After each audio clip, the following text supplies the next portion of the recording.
The door was locked, but from behind it Mr. Silton shouted, "Go back to the old man's house."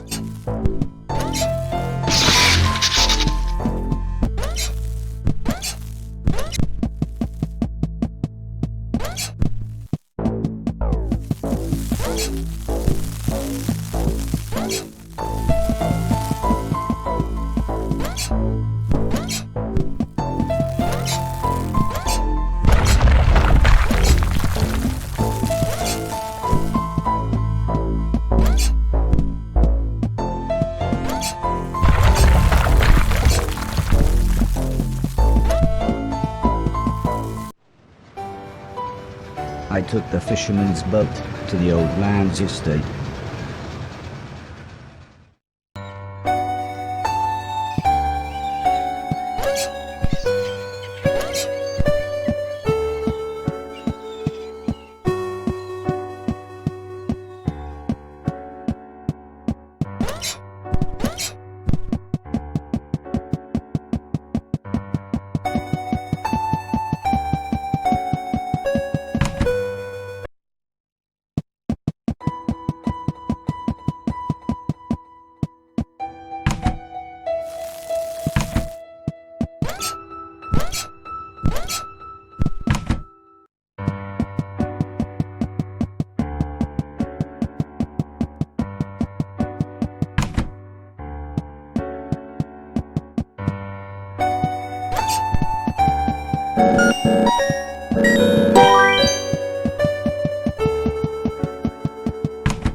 As I walked through the old church ruins, I was surprised to hear Mr. Silton calling me. He said he had forgotten to give me something, and the church's community hall would be the perfect place to try it out. As soon as we walked into the hall, Mr. Silton said he had a present for me. It was a pair of Atlas gloves. They made me think of the old blind man with the cat, and his stolen Atlas gloves. I wonder if Mr. Silton knew how lucky he was to still have them with a glove thief around. Mr. Silton asked me to try the gloves on and start chucking things around. But not him. He was very clear about that. Mr. Silton suggested we clean the hall. Of course I knew when he said we, he meant me. But I was happy to try out my new gloves. He said I should clear everything off of the basketball court and put the things on the floor either side. I fiddled with the settings for a bit, but when Mr. Silton saw I was having trouble, he fished a small manual out of the box. He explained that pressing down and X would pick the thing up. X would then throw the thing, and if I wanted to place it on the floor, I should again press down and X. He looked more and more confused as he read all this. But eventually he finished by saying, "Well, I hope that made more sense to you than it did to me."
let's see what else these gloves can do, said Mr. Silton as he flipped through the manual. He actually looked quite excited when he explained that holding X while walking into or under a falling thing would allow me to catch it. I must admit, I was then really happy when he suggested we make it a game and I try to catch 10 basketballs.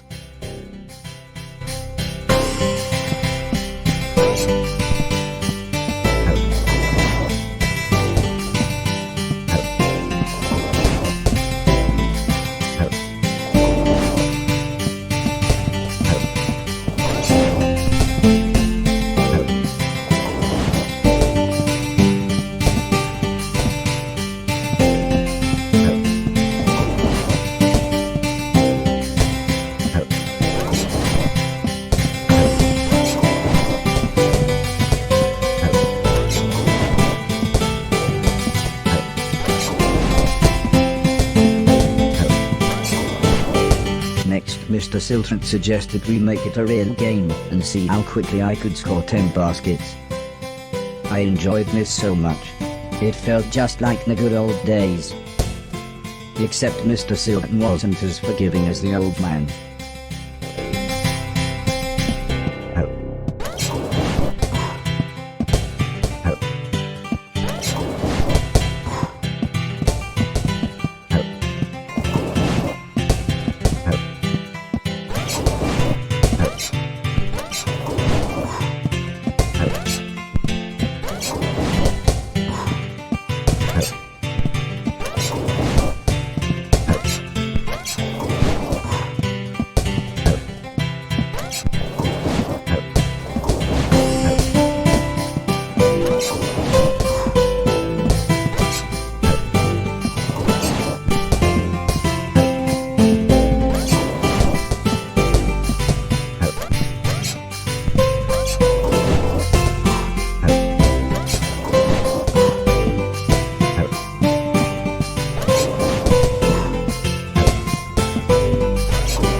When I'd scored 10 baskets, Mr. Silton gave me what he called a high five.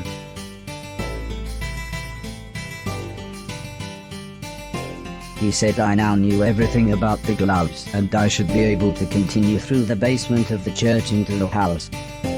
When I asked him if he was coming with me, he just laughed and said they would catch up with me in the main hall.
I was stood in a gigantic cavern.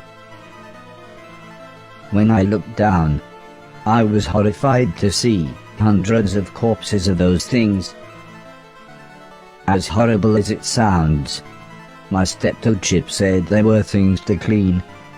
So clean them I would.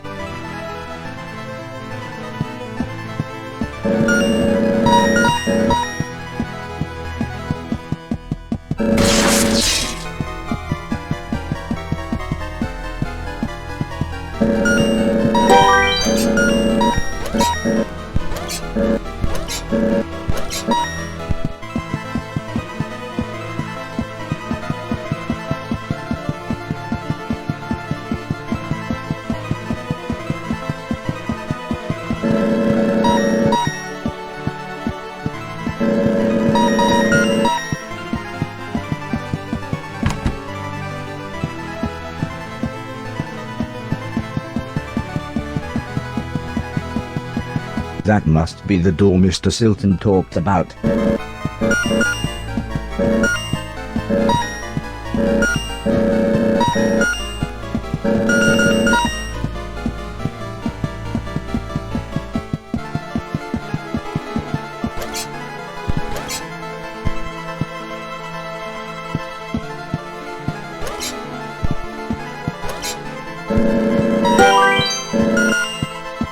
The door was exactly as Mr. Silton had described it.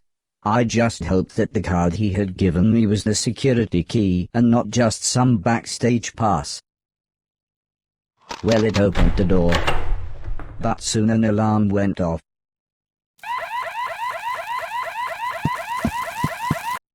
Something caught my eye. It was a small yellow sphere.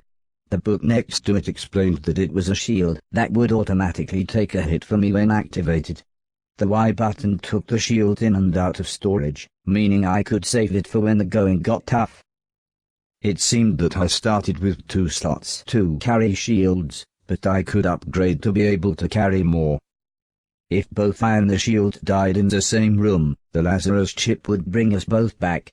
It's almost as if the shield needed its sacrifice to mean something.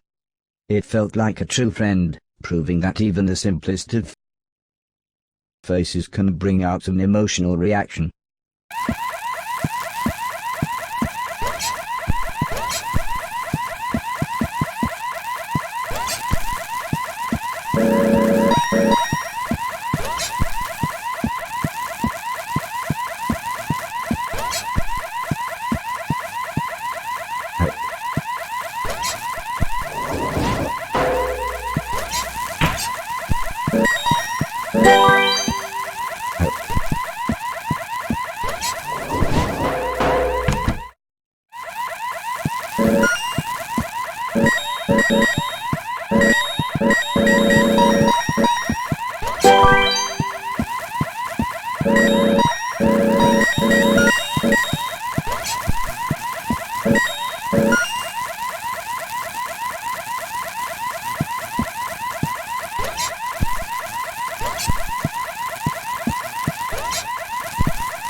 Something literally caught my eye. I remembered the old man had installed some software that helped show me things that were interactive, and how to interact with them. This must be what he was talking about.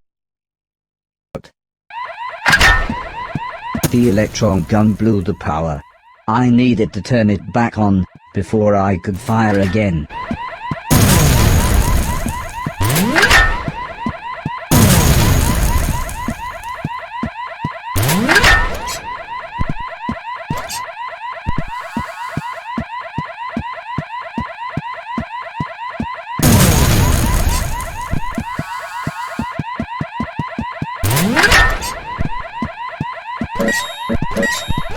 Push.